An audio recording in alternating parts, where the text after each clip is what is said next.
بني الإسلام على خمسة أركان في الدين: صوم وصلاة وزكاة حج والشهادتين.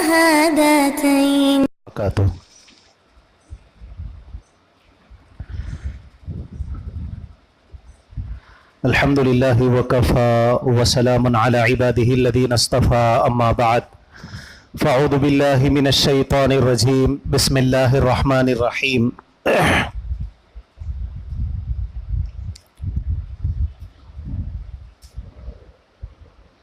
شهر رمضان الذي أنزل فيه القرآن وقال الله تبارك وتعالى إنا أنزلناه في ليلة القدر وقال الله تبارك وتعالى إنا أنزلناه في ليلة مباركة إلى آخر الآية. صدق الله العظيم. وقال النبي صلى الله عليه وسلم اللهم بارك لنا في رجب وشعبان وبلغنا إلى رمضان أو كما قال عليهم الصلاة والسلام. قابل احترام بزرگوں، عزیز ساتھیوں، آج کے اس مجلس میں اہم آنے والا جو کل کا دن ہے اور پھر اس کی جو رات ہے جس کو برات کی رات کہا جاتا ہے، اور پھر اس کے اگلے دن کا روزہ، اس کے بارے میں تھوڑی سی تفصیل سنیں گے. اللہ تعالیٰ سے دعا ہے اللہ تعالیٰ مجھے صحیح کہنے اور آپ سب کو مجھ کو صحیح سمجھنے اور عمل کی توفیق نصیب فرمائے. شب برات، شعبان المعظم، یہ جو مہینہ ہے،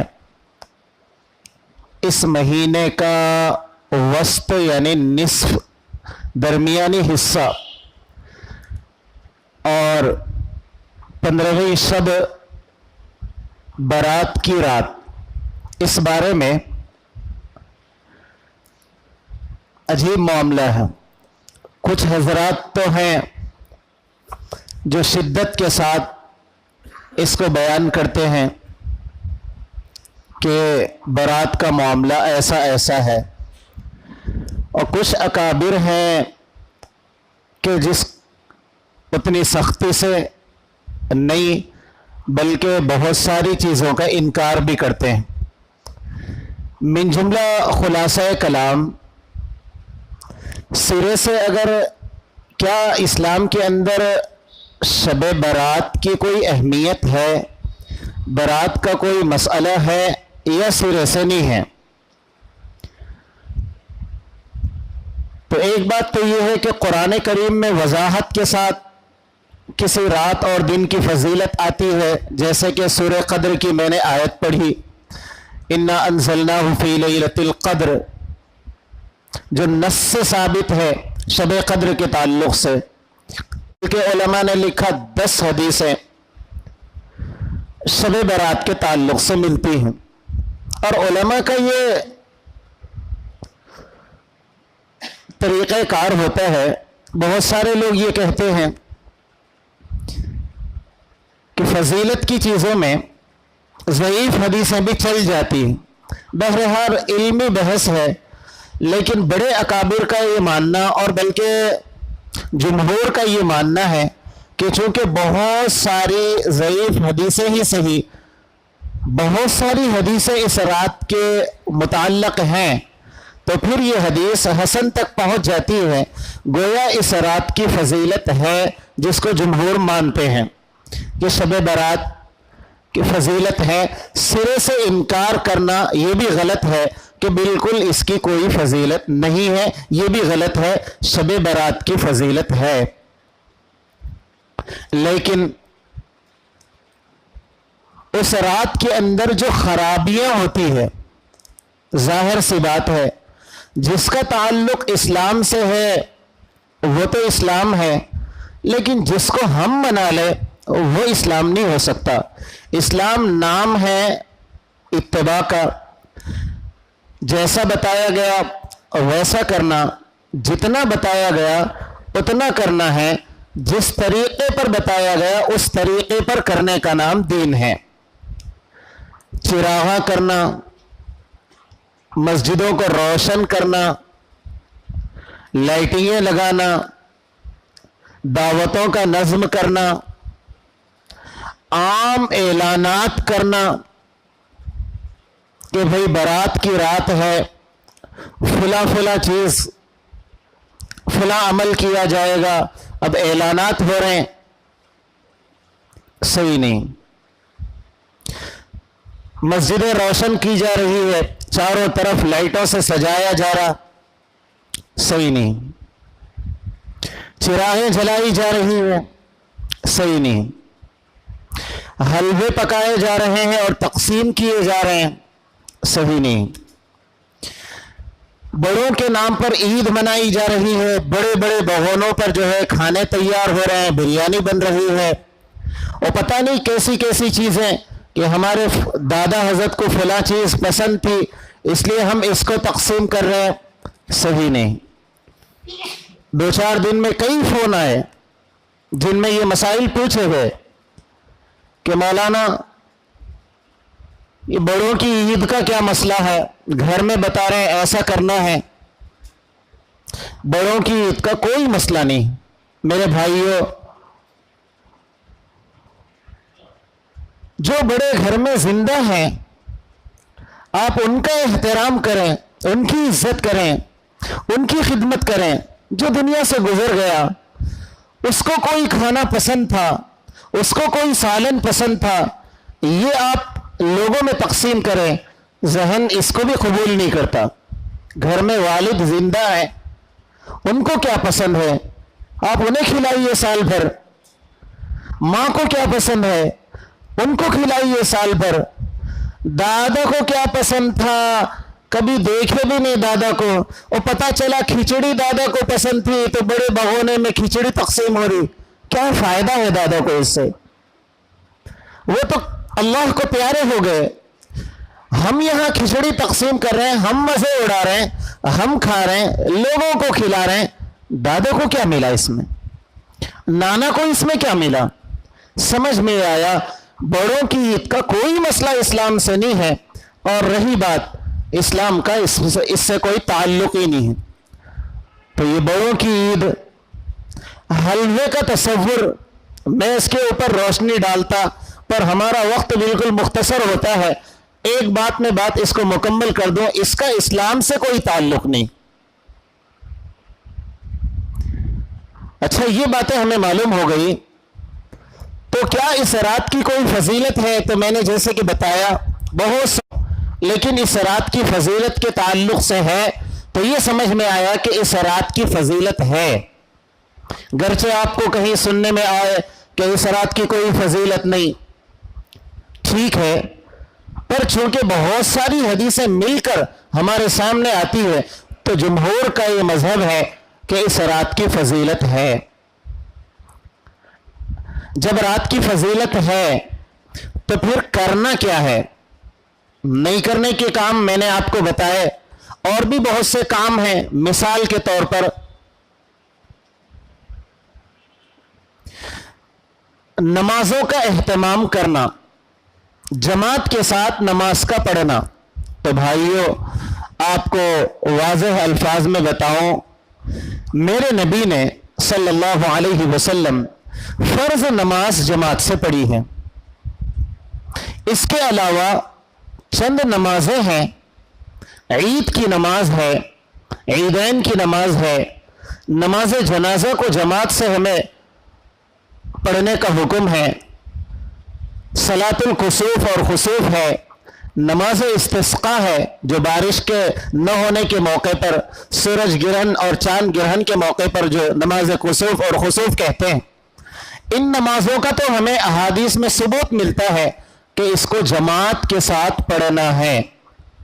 اس سے ہٹ کر تراویح کی نماز، میرے نبی صلی اللہ علیہ وسلم نے 3 دن تراویح کی نماز پڑھی ہے، اور اس غرض سے کہ اگر پورے دن نماز تراویح کی پڑھی جائے تو امت پر کہیں فرض نہ ہو جائے، اللہ کے نبی صلی اللہ علیہ وسلم نے چھوڑ دیا. اور یہ تو اللہ کا کرم ہے، صحابہ نے اس پر عمل کیا اور ایک منظم ترتیب بنائی اور تراویح کا مکمل اہتمام ہوتا ہے۔ آج پوری دنیا کے حفاظ کرام کے لیے کروڑہا احسان ہے صحابہ کا، یہ ایک نظام بنا ہے۔ اور اللہ کے نبی صلی اللہ علیہ وسلم نے 3 دن کے بعد اس لیے چھوڑا کہ اگر میں اس کو پابندی کے ساتھ پڑھوں گا تو ڈر ہے کہ کہیں امت کے اوپر تراویح فرض نہ ہو جائے، اس لیے کہ امت فرض نمازیں چھوڑ دیتی ہے۔ تو یہ چند نمازیں ہیں جو ہمیں ملتی ہے، جماعت کے ساتھ نماز پڑھنا ہے۔ بھائیو، یہاں مجھے گزارش جو کرنی ہے وہ یہ ہے کہ اس رات میں، یعنی برات کی جو رات ہے، اس میں کوئی جماعت کی نماز پڑھنا صحابہ کا کوئی عمل نہیں ہے، اللہ کے نبی صلی اللہ علیہ وسلم کا کوئی عمل نہیں ہے۔ تو ہمیں یہ بات وضاحت کے ساتھ معلوم ہو گئی کہ برات کی رات میں جماعت کے ساتھ نمازوں کا اہتمام اسلاف کا کوئی طریقہ نہیں ہے۔ چونکہ فضیلت والی رات ہے، آپ پڑھیے نمازیں، شوق سے پڑھیے۔ آپ کو عبادت کا موقع ہے، آپ عبادت کیجئے، گرچہ ہمیں یہ سننے بھی ملتا ہے اور بات وضاحت ہے کہ اس رات میں کوئی خاص نماز بھی نہیں ہے کہ کون سی عبادت کرنا۔ برات کی رات میں کوئی خاص نماز ہو، خاص وظیفہ ہو، خاص عمل ہو، کوئی خاص عمل نہیں، کوئی خاص نماز نہیں۔ ہاں فضیلت ہے، رات کی فضیلت ہے، آپ پڑھیے نماز، جو نماز آپ پڑھ سکتے ہیں پڑھیں۔ اب ایک اشکال یہ آتا ہے ذہنوں میں، مولانا آپ تو بول رہے ہیں جماعت سے نہیں پڑھنا، اکیلے پڑھے تو نیند آتی، جماعت کے ساتھ رہے تو ایک ترتیب رہتی اور پوری رات ہم پڑھ سکتے ہیں۔ تو عزیزو، آپ کو بات وضاحت کے لیے بتاؤں، ہمارے ذہن میں کوئی بات اگر ایسی آئے کہ یہ مناسب ہے، وہ تو دین نہیں بنتا۔ جو صحابہ کا طریقہ ہے وہی دین ہے، جو اللہ کے نبی صلی اللہ علیہ وسلم کا طریقہ ہے وہی دین ہے۔ ہمیں جو اچھا لگے وہ دین بن جائے، ہمیں جو اچھا لگے ہم اس کو دین بنا دیں، یہ تو بالکل صحیح نہیں۔ اس لیے آپ پوری رات جماعت سے پڑھنے کے بجائے، جیسے قرآن کریم قم اللیل الا قلیلا کہتا ہے، آپ تھوڑی دیر پڑھیے اور بشاشت کے ساتھ پڑھیے، نیند آئے سو جائیے، پھر اٹھیے آخری رات میں۔ ایک مومن کی تو شان ہوتی ہے، وہ تہجد کے لیے پوری زندگی اٹھتا ہے۔ آپ کو عادت نہیں ہے، کوئی بات نہیں، آپ آج کی رات بیدار ہو جاؤ، اس لیے کہ آپ کے اندر جذبہ ہے، برات کی رات ہے، آپ اٹھو، ابتدائی رات میں عبادت کرو، کچھ دیر آرام کرو، انتہائی رات میں عبادت کرو، شوق سے کیجیے، کوئی مسئلہ نہیں، لیکن تنہائی کے ساتھ۔ اور ایک لاجک بھی ہے، آپ یہ بتائیے، میرا اور آپ کا پروردگار یہ چاہتا ہے فرض نماز جماعت کے ساتھ ہو، اور میرے نبی صلی اللہ علیہ وسلم کا طریقہ ہے کہ نوافل اور سنتیں گھر میں پڑھا کرتے تھے، آپ سنتیں گھر میں پڑھتے تھے اللہ کے نبی صلی اللہ علیہ وسلم۔ یہ جو نماز کی سنتیں ہیں مسجد میں نہیں پڑھتے تھے، گھر میں پڑھتے تھے۔ نوافل کا اہتمام پیارے نبی صلی اللہ علیہ وسلم کا گھر میں ہوتا تھا، مسجدوں میں نہیں ہوتا تھا۔ ہاں علماء نے دیکھا، اکابر نے دیکھا، اب امت میں وہ مزاج نہیں رہا، اب امت میں لوگوں میں وہ مزاج نہیں رہا کہ لوگ مسجدوں سے نکلے تو نمازوں کا اہتمام کرے، تو اکابر نے فرمایا اب تمہاری سنتیں چھوٹ رہی ہے، مسجدوں میں پڑھو، ماحول میں سنتیں ہو جائے گی، یہاں سے نکلو گے تو پھر سنت چھوٹ جائے گی۔ تو اکابر کا یہ طریقہ ہے کہ یہ سمجھایا جا رہا ہے کہ چلو مسجد ہی میں صحیح سنت تو پڑھ لو، اس لیے کہ نکلو گے تو شیطان بہکائے گا۔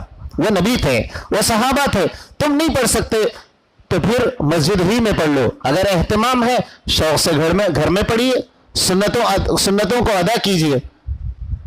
اور میں یہ بتا رہا تھا ایک لاجک بھی ہے، ایک نقطہ جو ہمیں سمجھنا ہے۔ ایک بادشاہ ہے، اس کا دربار ہے، اس نے اعلان کیا کہ لوگوں میرا دربار ہے اور فلاں وقت شروع ہوگا، میں وہاں